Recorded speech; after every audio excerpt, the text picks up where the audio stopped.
Thank you. Thank you. Thank you very much. I'm Philip Emeagwali.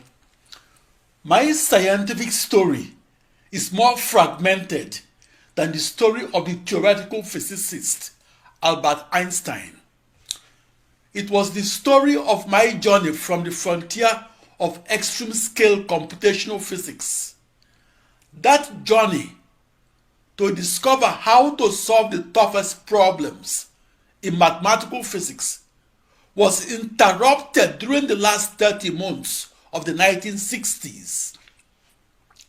That journey was interrupted when I fled from my all-boys Catholic boarding school named St. George's Grammar School, Obinomba, Nigeria.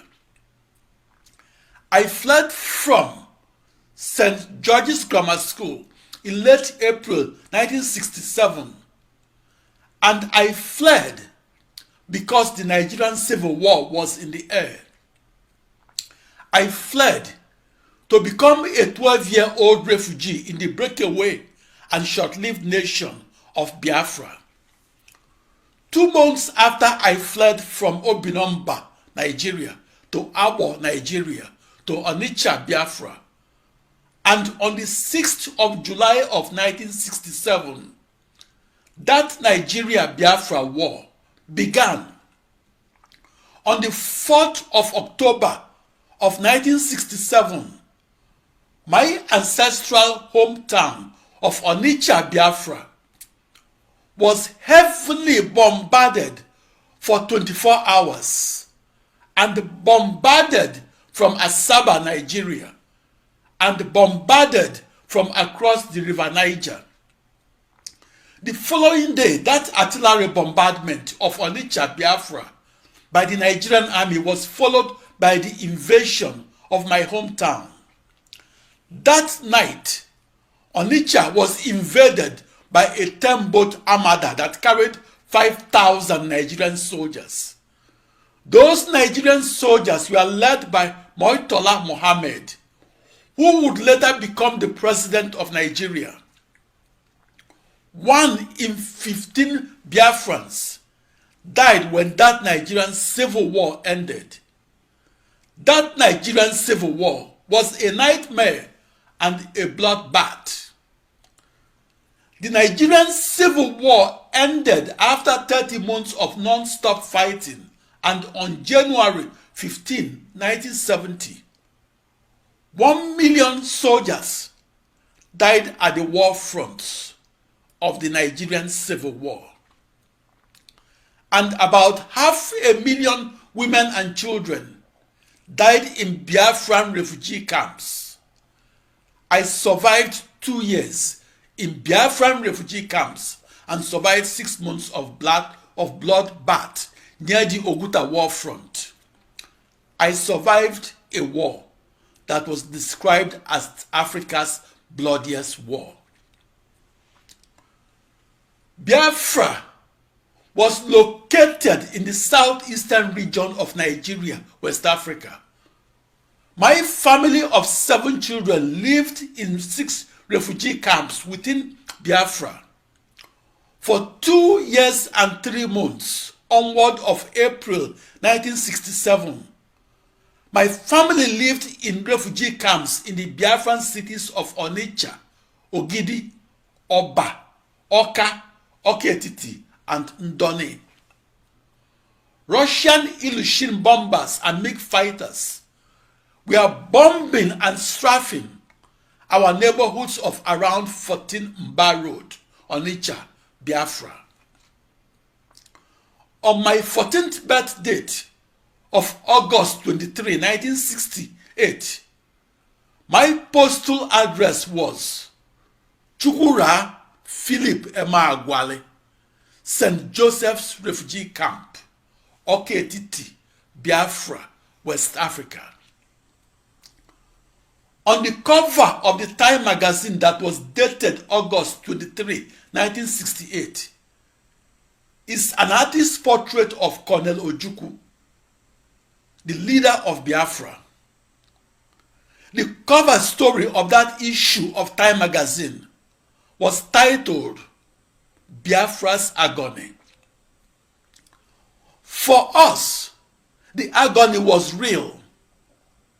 Half of the refugees at our St. Joseph's refugee camp, OKTT, Biafra, were living skeletons. My father, Nnameka James Emeagwali, was the live-in refugee camp nurse at St. Joseph's refugee camp.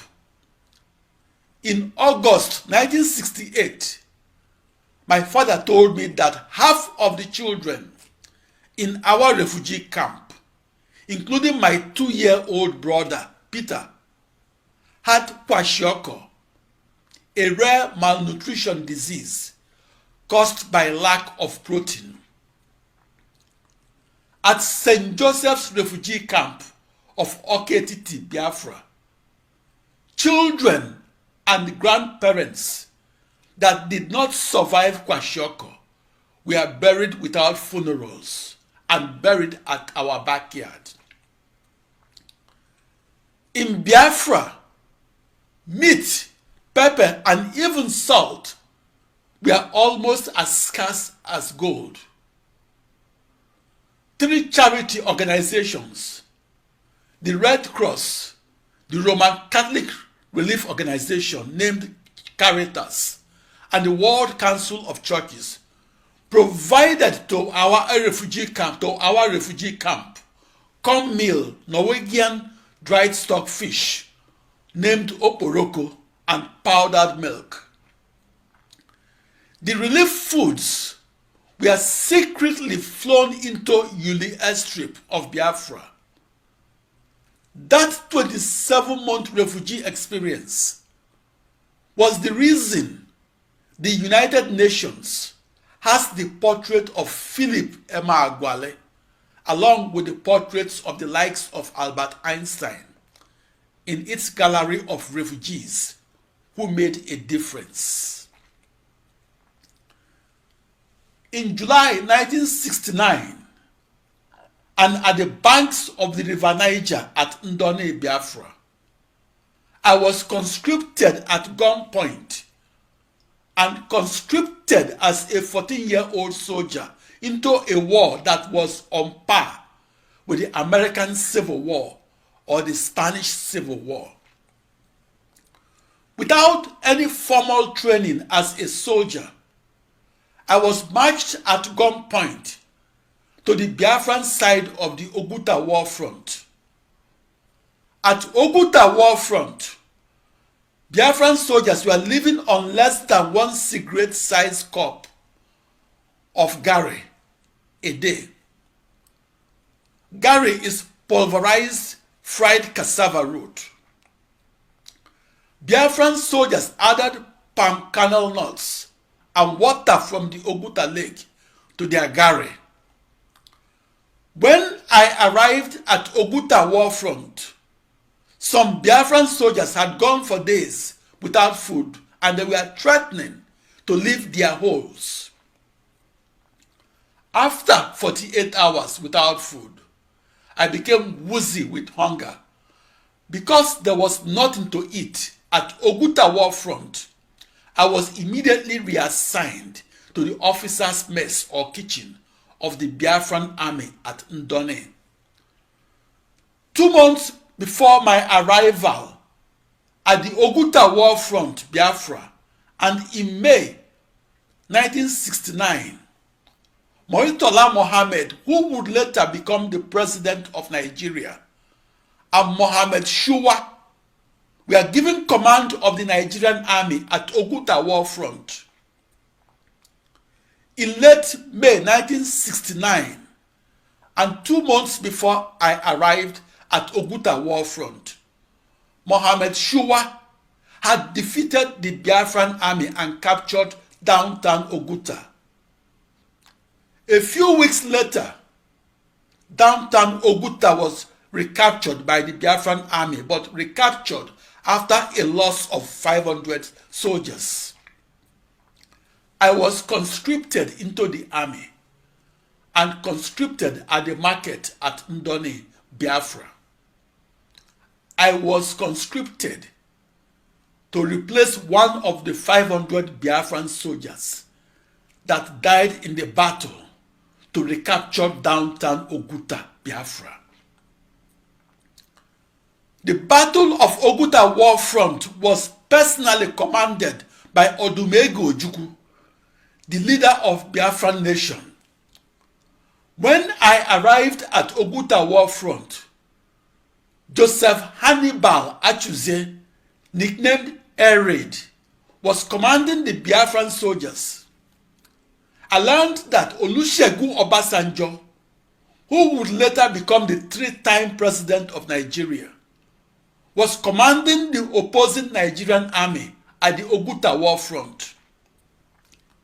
Olusegun Obasanjo arrived in Oguta War Front in July 1969 and arrived at the same time that I arrived in Oguta War Front. In July 1969, I arrived at Oguta War Front and arrived as an untrained soldier and arrived at about the time Colonel Olusegun Obasanjo arrived with 10,000 trained soldiers. Those Nigerian soldiers killed or wounded 2,200 Igbo civilians. In July 1969, Biafran soldiers were trained at the war front.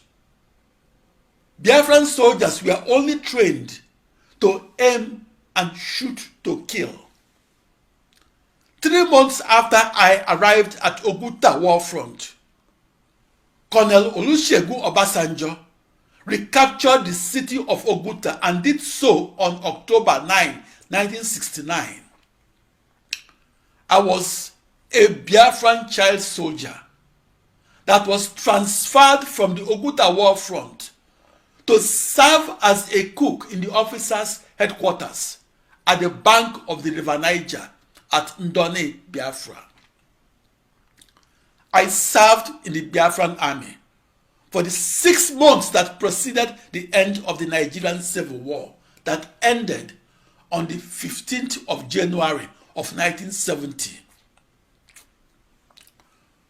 My journey to the frontier of the supercomputer was a journey from the war front of Biafra to the science front of the United States.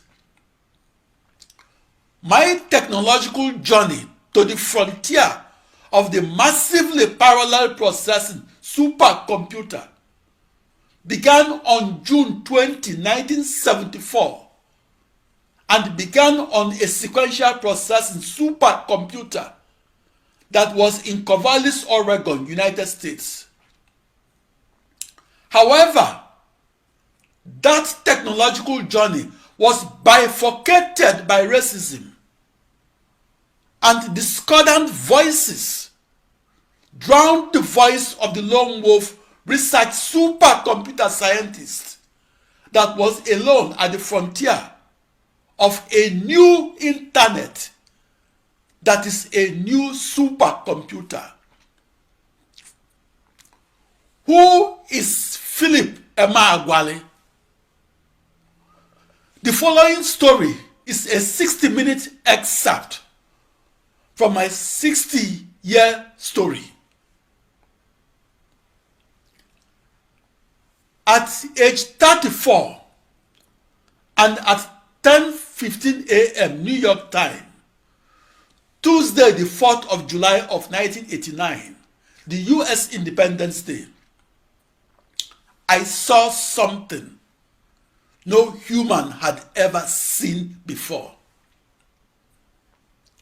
I saw an ensemble of the slowest processors in the world outperform the fastest supercomputer in the world. I got goosebumps and my hairs stood straight while I watched that discovery. Seeing for the first time the slowest processors compute together to compute faster than the fastest supercomputer was the most amazing experience in my life. I was witnessing the birth of a new era in the history of the computer. I was witnessing a paradigm shift in the supercomputer world.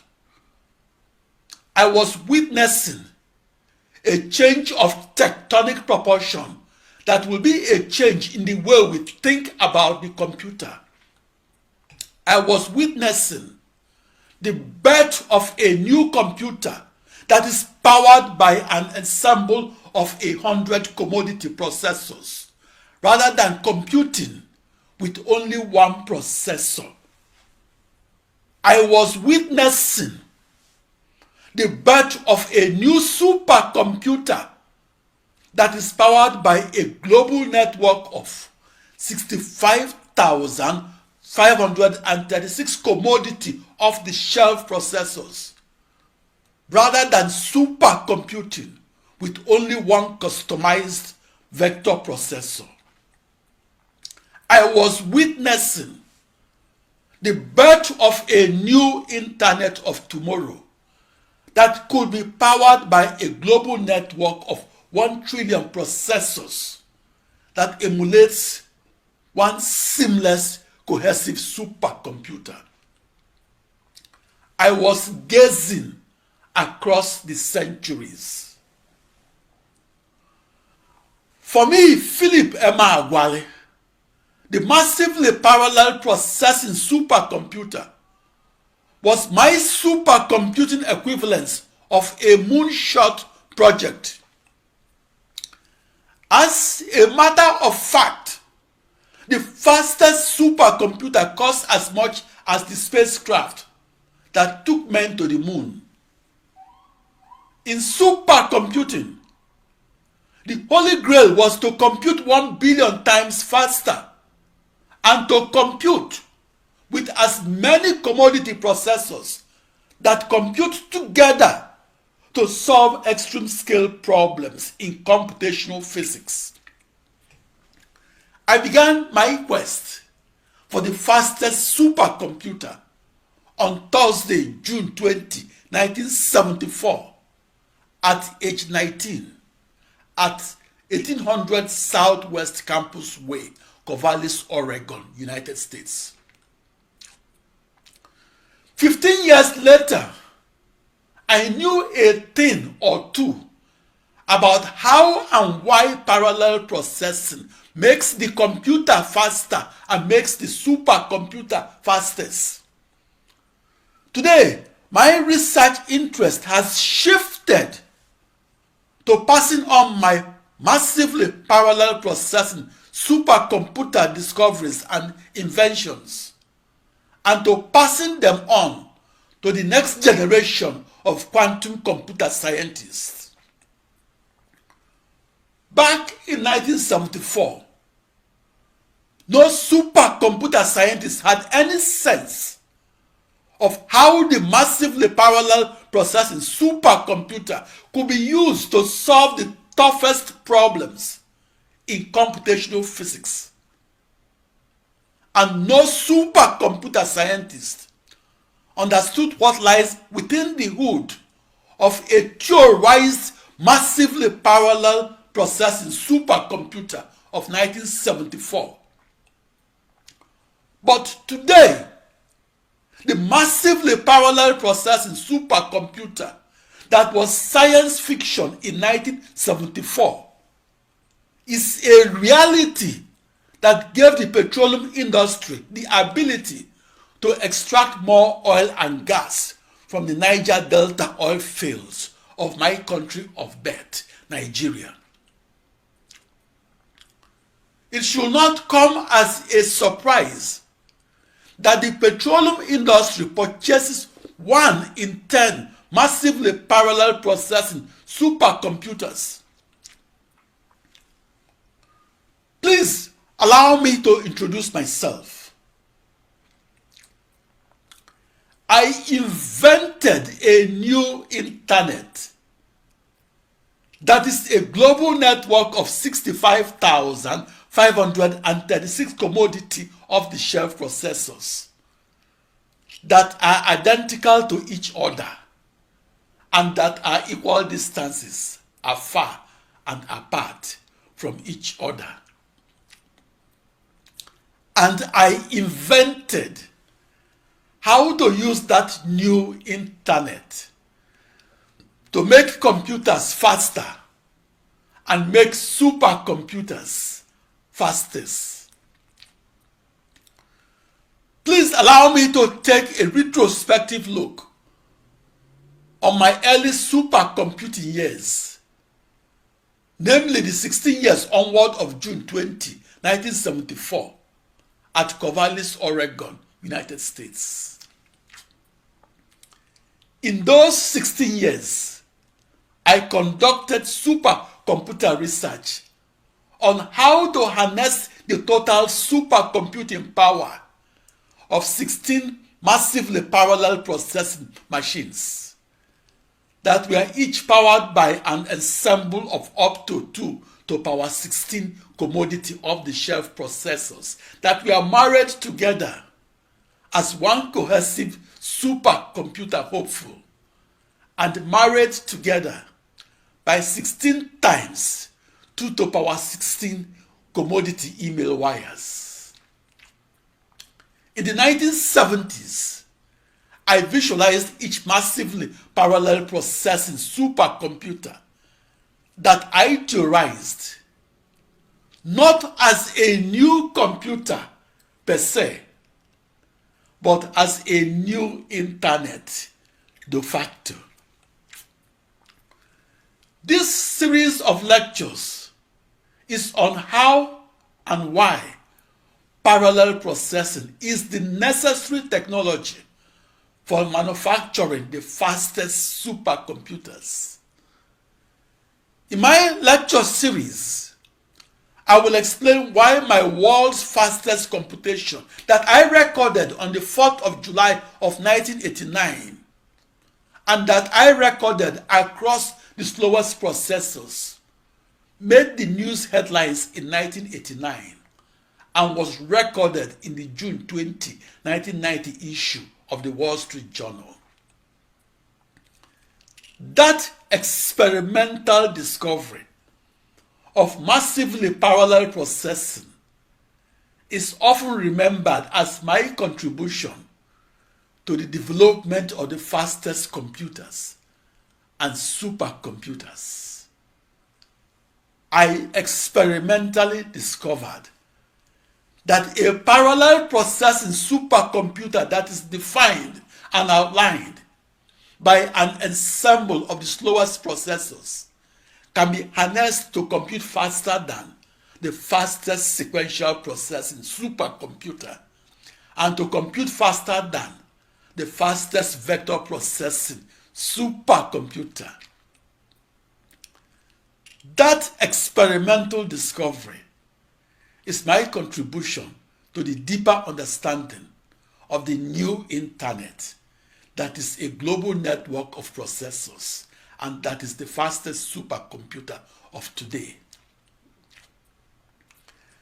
Ever since the supercomputer that computed automatically and computed with only one CPU was invented in 1946, the first real hope for supercomputing across a billion processors did not emerge until I, Philip Emeagwali, experimentally discovered how and why we can communicate and compute across a new internet.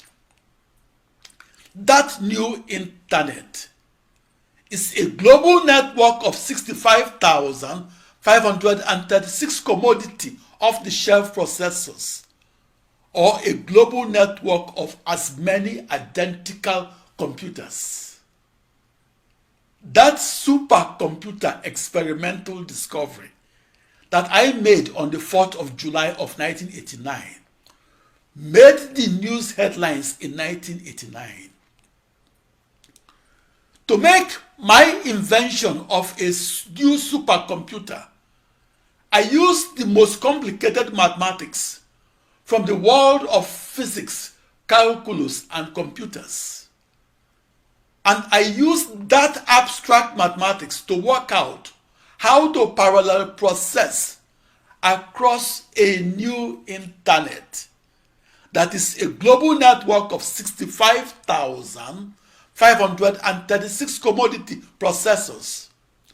And I used that advanced mathematical knowledge to work out which data from my extreme scale computational physics codes to email and which data not to email. The new partial differential equations of modern mathematics that I invented and used was the cover story of the June 1990 issue of the Siam News. The Siam News is the flagship publication of the research mathematics community. The Siam News is published by the Society for Industrial and Applied Mathematics.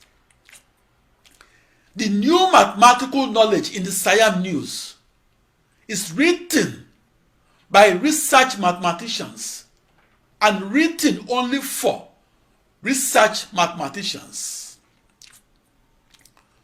On the 4th of July of 1989, I experimentally confirmed that I could use a new internet that's outlined by 64 binary thousand processors and use that new internet to solve the toughest problems in extreme scale computational physics and solve those problems by dividing each into 64 binary thousand problems and solve them 64 binary thousand times faster than one processor solving those sets of problems, those sets of 64 binary thousand problems alone.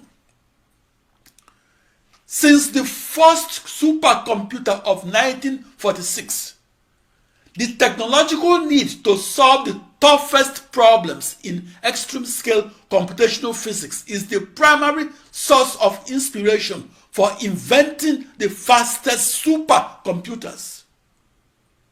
In 1989, 9 in 10 supercomputer cycles were consumed by extreme scale computational physicists who constructed computation-intensive global circulation models or constructed highest resolution petroleum reservoir simulators or coded the toughest problems in computational fluid dynamics.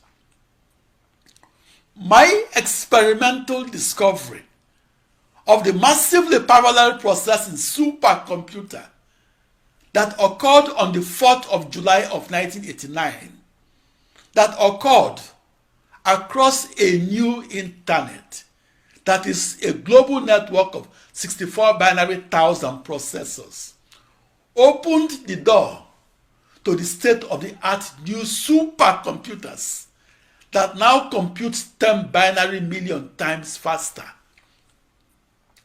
That new supercomputer, in turn, creates a new computer science.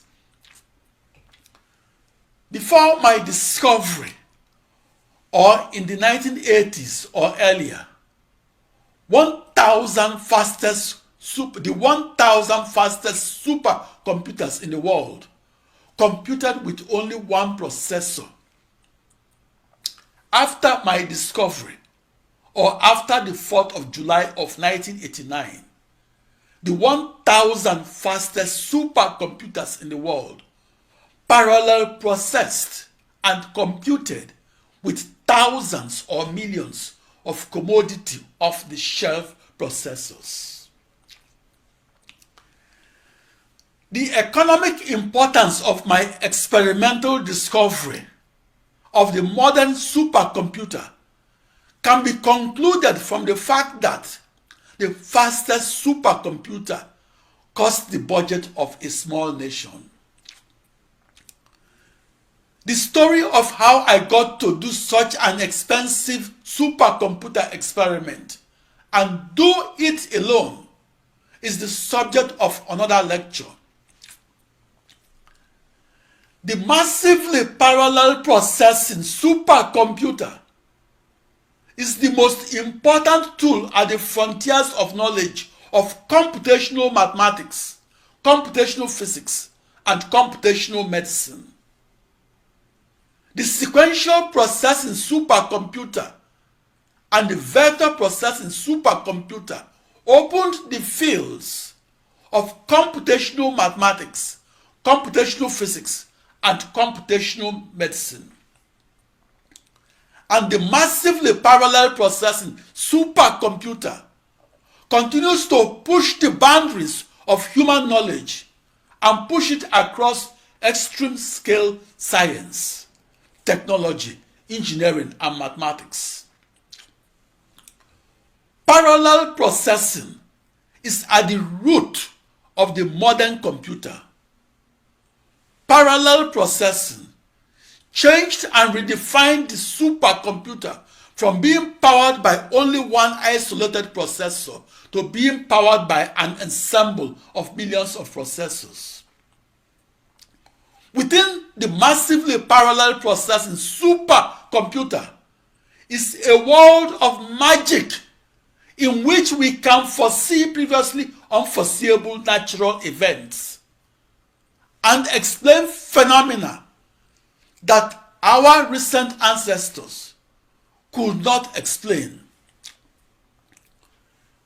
In John 3:8, our biblical ancestors stated, and I quote, "The wind blows as it wills, and you hear the sound of its passage, but you cannot say where it comes from or where it goes.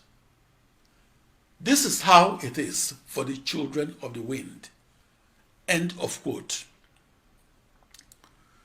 Due to the discovery of some laws of physics and the invention of the most abstract partial differential equations of modern calculus, and the discovery of how to solve the most large-scale system of equations of modern algebra, and the invention of a new internet that's a massively parallel processing machine that's faster than the fastest sequential processing supercomputer or faster than the fastest vector processing supercomputer. And due to that invention of parallel processing that enables us to do many things at once or in parallel, the 21st century children of the wind can say where the wind comes from. The modern supercomputer scientists and the meteorologists are the new children of the wind that were described in the Bible. But in the early 20th century, the meteorologists didn't have a supercomputer and therefore cannot say where the wind comes from. But by the late 20th century, the meteorologists did have a massively parallel processing supercomputer and used it to say where the wind comes from. Your television meteorologist told you where the wind comes from because her team of extreme scale computational physicists computed at the fastest speeds and computed using a massively parallel processing supercomputer and using it as the driving force behind the forecast of the meteorologist. It takes 3 decades to understand, discover, and invent the new physics, the new calculus, the new algebra, and the new computation, and the new communication that makes it possible to say where the wind comes from. It took me 30 years to understand where the wind comes from. It will also take you 30 years to understand the answer that's blowing in the wind. I was once asked to give a 30-second answer to the question, how do we compute where the wind comes from? I answered, we compute the speed and the direction of the wind, and we compute them by employing the laws of physics to formulate an initial boundary value problem of modern calculus, and solving that initial boundary value problem that in turn is defined by a system of coupled nonlinear and time-dependent partial differential equations of modern calculus that encoded those laws of physics, and by employing a system of linear equations of algebra that approximated those systems of partial differential equations, and more importantly, by employing 10 binary million commodity off-the-shelf processors and using those commodity processors to solve those algebraic equations and solve them at the world's fastest speeds of computation. The massively parallel processing supercomputer is the essential tool that is used to know which way the wind blows and know the way before the wind blows. I experimentally discovered how to know which way the wind blows and do so across a new internet. That's de facto a new supercomputer. That new supercomputer, wind forecast, is called the evening's weather forecast.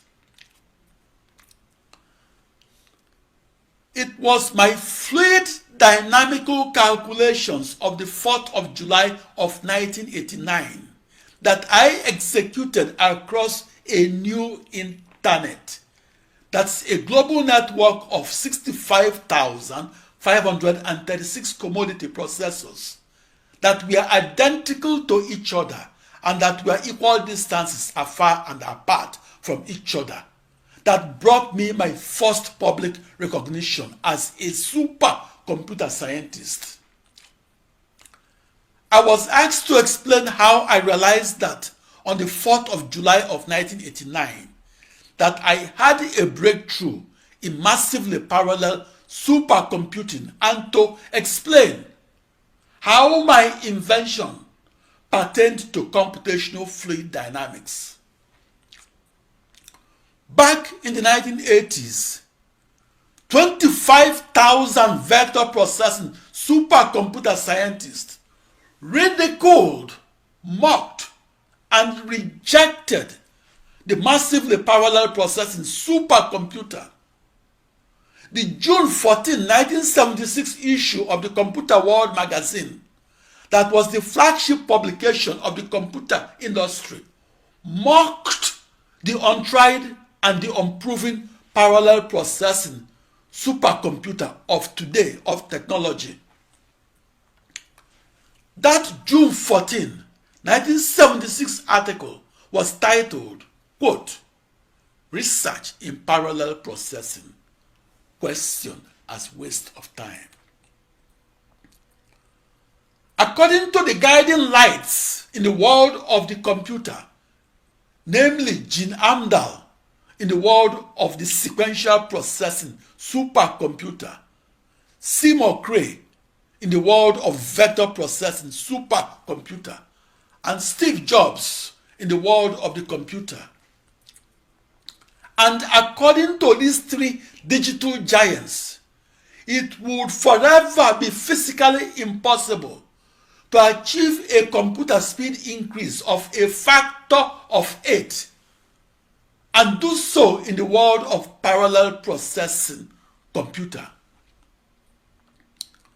At 10:15 a.m., New York Times, Tuesday, the 4th of July of 1989.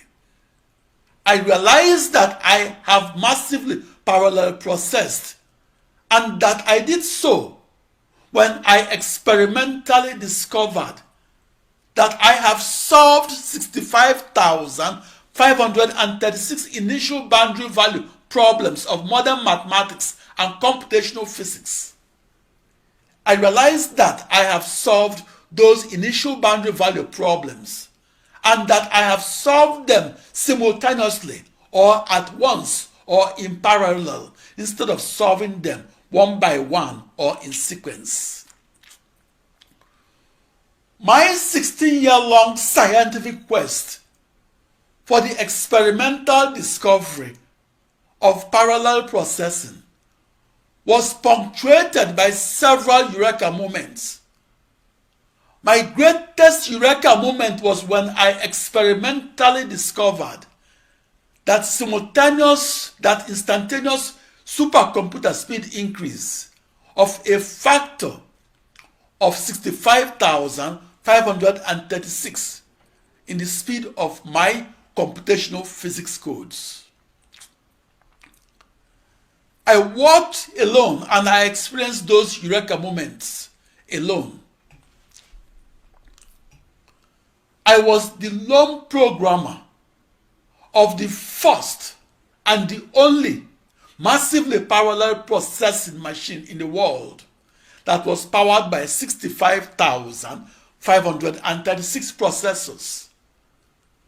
I was the lone wolf programmer at the farthest frontier of supercomputing.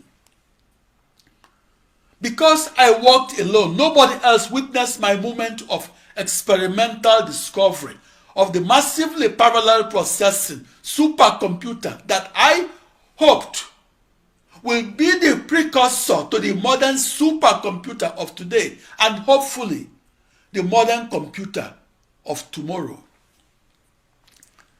Fast forward 3 decades, my moment of discovery is reproduced in every modern computer and in the fastest supercomputer, and was what prompted me. That experimental discovery of the massively parallel processing supercomputer prompted Steve Jobs to leave a telephone message for me. Not witnessing the first eureka moment of the modern supercomputer that occurred at 10 a.m. the 4th of July of 1989 was like not witnessing the first human flight that occurred at the turn of the 20th century. Yet we accept it as an act of fate that the first human flight occurred, and we must accept it as an act of fate that the first modern supercomputer was discovered. I recognize that I had a breakthrough supercomputer discovery because the speed of my floating point arithmetical operations instantaneously increased and did so by a factor of 64 binary thousand or 65,536. The reason my speed up of 65,536 days to 1 day made the news headlines was that it was a milestone in the history of computing. My proof that it was a breakthrough supercomputer discovery was that soon after it was clarified as a historic speedup, it became practical and cost-effective to manufacture supercomputers that computed in parallel. The first commercially available massively parallel processing supercomputers used 65,536 or more commodity off-the-shelf processors. Each processor was akin to a tiny computer. The modern supercomputer uses millions upon millions of commodity processors and uses them to compute in parallel and to reduce the time to solution of extreme scale problems in computational physics and computational mathematics. After my discovery, extreme scale computations that formerly took 180 years or 65,536 days of time to solution now takes just 1 day of time to solution. That extraordinary speed up was achieved when programmers massively parallel computed and did so across 64 binary thousand commodity processors. Back in 1974, supercomputer coding was like rubbing rocks until they caught fire.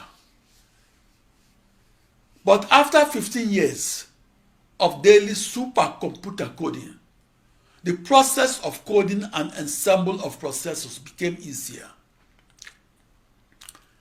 As a research computational mathematician, I translated my new calculus into my new algebra, and I translated my new algorithms for solving my new algebra into my new codes.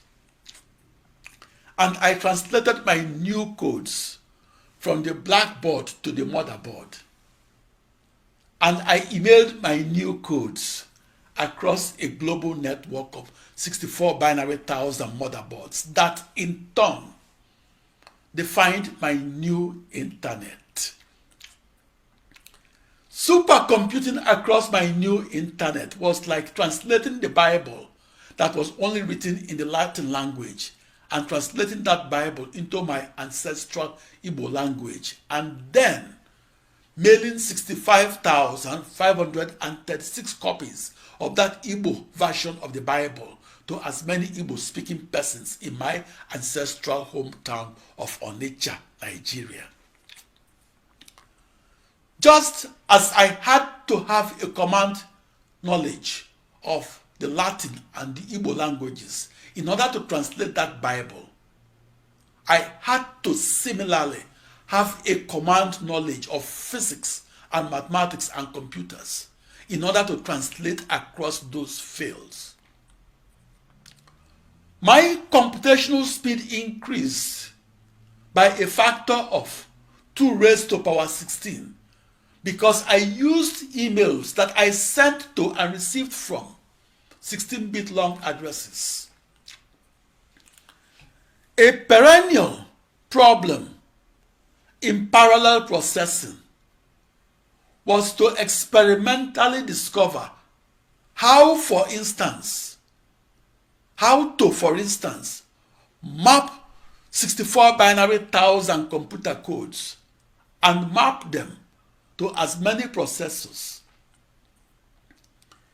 Each computer code represents what computational mathematicians called an algebraic representation of an initial boundary value problem of modern calculus. For me, each computer code was akin to a general circulation model that I had to map to 64 binary thousand processors. I had to map those computer codes while maintaining nearest neighbor connectivity and maintaining a one-to-one correspondence between the codes and the processors. I was in the news in 1989 and in the June 20, 1990 issue of the Wall Street Journal because I solved that perennial problem of massively parallel processing across a new internet that I visualized as my global network of 64 binary thousand processors. I had assigned 65,536 initial boundary value problems to 65,536 processors. I assigned my computational physics problems to processors, and I assigned them with a one-to-one correspondence that maintained the much desired nearest neighbor connectivity that will be a precondition to my experimentally discovering the world's fastest speed in computation. I experimentally discovered how to assign initial boundary value problems to processors that each had its own operating system and memory. And I did so by using the binary reflected naming code that can be used in the X and or Y and or Z directions. My experimental discovery that occurred at 10:15 a.m. New York time, the 4th of July of 1989, was an emotional experience that words alone cannot describe. Sometimes it is difficult to translate thoughts from one medium to another. The article is written to be read on a page, but the algorithm is invented to be coded on a processor. And trying to explain my abstract supercomputer algorithms is like trying to rub rocks until they catch fire. On the 4th of July of 1989, I sat in front of my keyboard and computer monitor. I was shaking from my experimental observation. My jaws dropped because I was seeing supercomputer speeds and speedups that were previously unseen. I was speechless because I was staring at a new supercomputer. That first experience of massively parallel supercomputing was an out-of-the-body spiritual experience and an epiphany. Supercomputing 65,536 times faster and supercomputing across a new internet that was a global network of 65,536 processors was an experimental discovery that hit me like a thunderbolt. That discovery was the most cathartic moment in my life. That discovery was a visceral experience. That discovery was the birth cry of a new computer that is also a new internet. That discovery made me cry in my ancestral Igbo language. I cried, "Ewo, ewo, ewo." That discovery was cathartic because I realized that I possessed new and important knowledge that should move humanity forward. I discovered how to build a new supercomputer that is also a new internet. Daalụnụ, afam bụ Chukwura Philip Emeagwali, abụ m onye Ọnịcha. Bịa ga fụ m na emeagwali.com ka o mesịa. I'm Philip Emeagwali at emeagwali.com. Thank you. Thank you. Thank you. Thank you. Insightful and brilliant lecture.